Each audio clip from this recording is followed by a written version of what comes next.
hi again, everyone. We welcome you here to WKYC.com, along with Facebook and YouTube.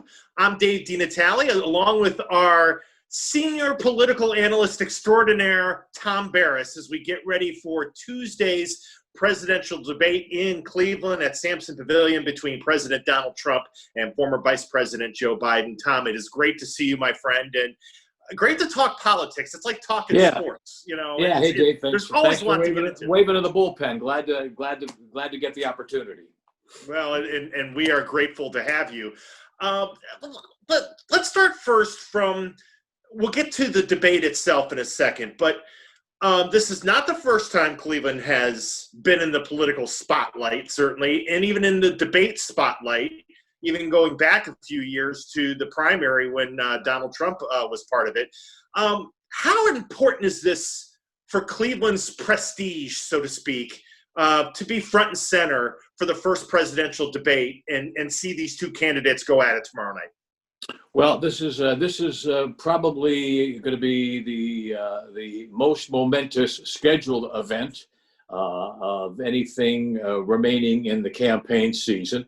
First debates always draw the largest television viewership. I think the people who predict these things are imagining more than 100 million people will be tuning in. And Cleveland does have a track record of hosting major political events. Obviously, the circumstances of how this came to be are a little bit out of the ordinary. The city did not go out waging a full-fledged campaign and competing against a lot of other contenders. Again, what happened was the University of Notre Dame had this scheduled and then decided that they were a little intimidated trying to stage an event of this magnitude in the middle of the pandemic. And so the Cleveland Clinic hastily jumped in because they had been the medical advisor to the debate commission. So they basically were able to land this debate without help from the city, without help from Destination Cleveland. And I think, frankly, I think some civic and political noses are a little out of joint here because of how this got here. But anyway, yeah, it's reinforces Cleveland as a politically relevant place and a still very important, if not the most ultra competitive state. So it's a win for the city, but in terms of what will the city get out of it, it's a high risk kind of equation here at the moment. I mean, we are getting a lot of the risk. Can we pull off this event, do it safely, both in terms of dealing with any public unrest or disruption and dealing with the COVID and pandemic issues. But there's not going to be the huge normal benefits of hordes of media people who are coming here to maybe have extra time and put Cleveland under a microscope. So in this very strange and bizarre and non-traditional year, this is a very strange, bizarre, and non-traditional event. But I mean, Cleveland, if all goes as planned, Cleveland should get some benefits out of it. Yeah. It's funny. This is going to, we aren't even in the month of October yet, and there are already been October surprises in what has been this, as you say, very uncanny, unlike any other year we could have ever expected to have here in 2020 for this political campaign and this political season. On Sunday, as we were all kind of kicking back in our easy chairs and watching football games, the New York Times comes out with essentially President Trump's tax returns, or part of them anyway, from a sustained period, including the year he ran for president in 2016 and his first year as president in 2017, indicating that he paid those 2 years $750 in federal taxes. What impact is that going to have for the debate first, but I guess kind of from a wide focus as we look into this last 36 days or so until we have the election? Well, this is a story that the New York Times just didn't have these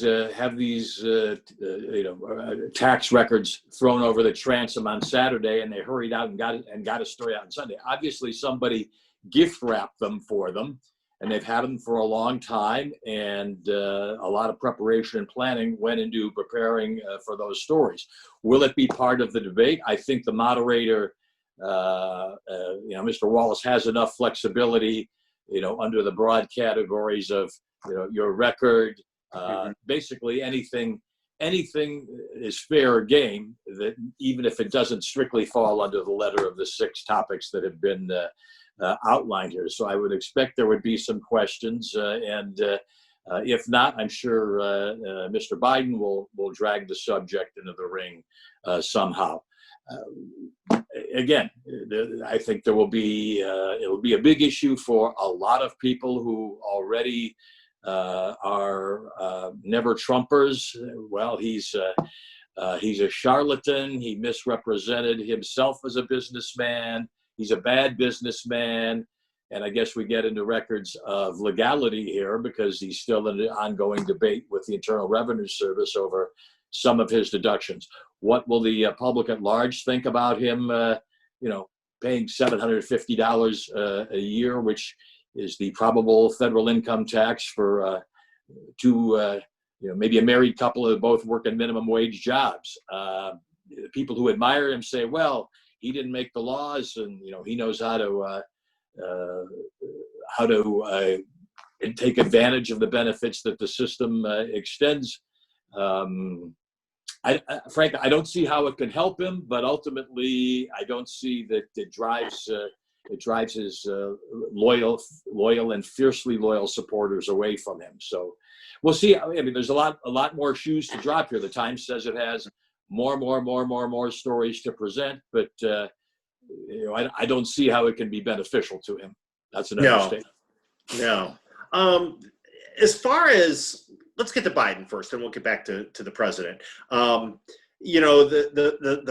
former vice president has had to, he has built leads nationally and in many swing states. Some polls have him ahead here in Ohio, others don't, but he has built a lead generally by keeping a low profile, and he's been criticized by many on the president's side, the GOP, for being in the basement and all of that.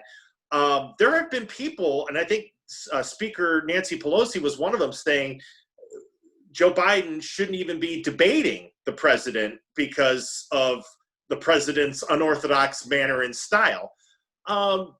Is there an upside? I mean, are there upsides for Joe Biden when he gets into this arena and mixes it up with the president tomorrow? Well, it depends how much he mixes it up. Trying to choose my language appropriately here, but we all know that the president is going to be over the top and very dramatic, and probably firing off insults and unsubstantiated charges. And what is the saying about, you don't want to get into a contest with a skunk, or if you get down in the mud with other livestock, you're just going to get dirty yourself. So I think basically Mr. Biden just has to check the boxes of being coherent, able to put together reasoned out thoughts, compassionate, and I don't think that he needs to play the president's game. Because is there an upside? I mean, I think basically for him to have a successful debate, again, all he has to do is keep talking about the pandemic, keep talking about the economy, keep reinforcing those issues, get into the Supreme Court, the implications of the conservatives getting their way on a new justice in there, the implications for health care and pre-existing conditions. So I think if he just keeps hitting those particular buttons, that would be his best plan for the evening. Because I think if I were getting Biden ready, if I were in his camp, I think the thing I'd be worried about is if the president goes to an attack about his son Hunter and Ukraine things, right, and tries to turn it into personal, because I mean that's Well, been a strategy that's worked for him Mr. before. Biden has demonstrated in the past that he can be provoked, that he does have a temper. And yes, I think that's probably one of the strategies that the president will pursue, trying to somehow agitate him to the point that he does perhaps get into a situation where his thoughts are coming out jumbled and lacking clarity and control. So you would hope that Mr. Wallace can keep them both on a relatively short leash and controlled, and not have this be a verbal version of big time wrestling. But we'll see. We'll see how that plays out. I mean, I think the key for Mr. Biden again is to try and not play into the image of him as being barely alive and the lights on but nobody's home. Just appear to be a thoughtful, reasoned, and compassionate potential president. And let's remember the current president does have experience in being in a wrestling pay-per-view event with Vince McMahon in the WWE. So he when you said big time wrestling, I was thinking about that. I'm like, yeah, Donald Trump. Well, I mean, with the debates last time, I mean, the debate where he was stalking around behind Hillary, trying to Ms. Clinton, trying to intimidate her.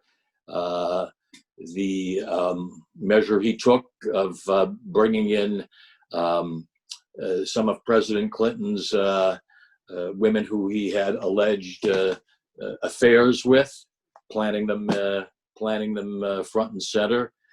So again, I'm sure he has something unexpected up his sleeve, and we'll have to see what kind of surprises he produces. The president, I'm sure, when he gets a chance to respond, I mean, he'll play the hits.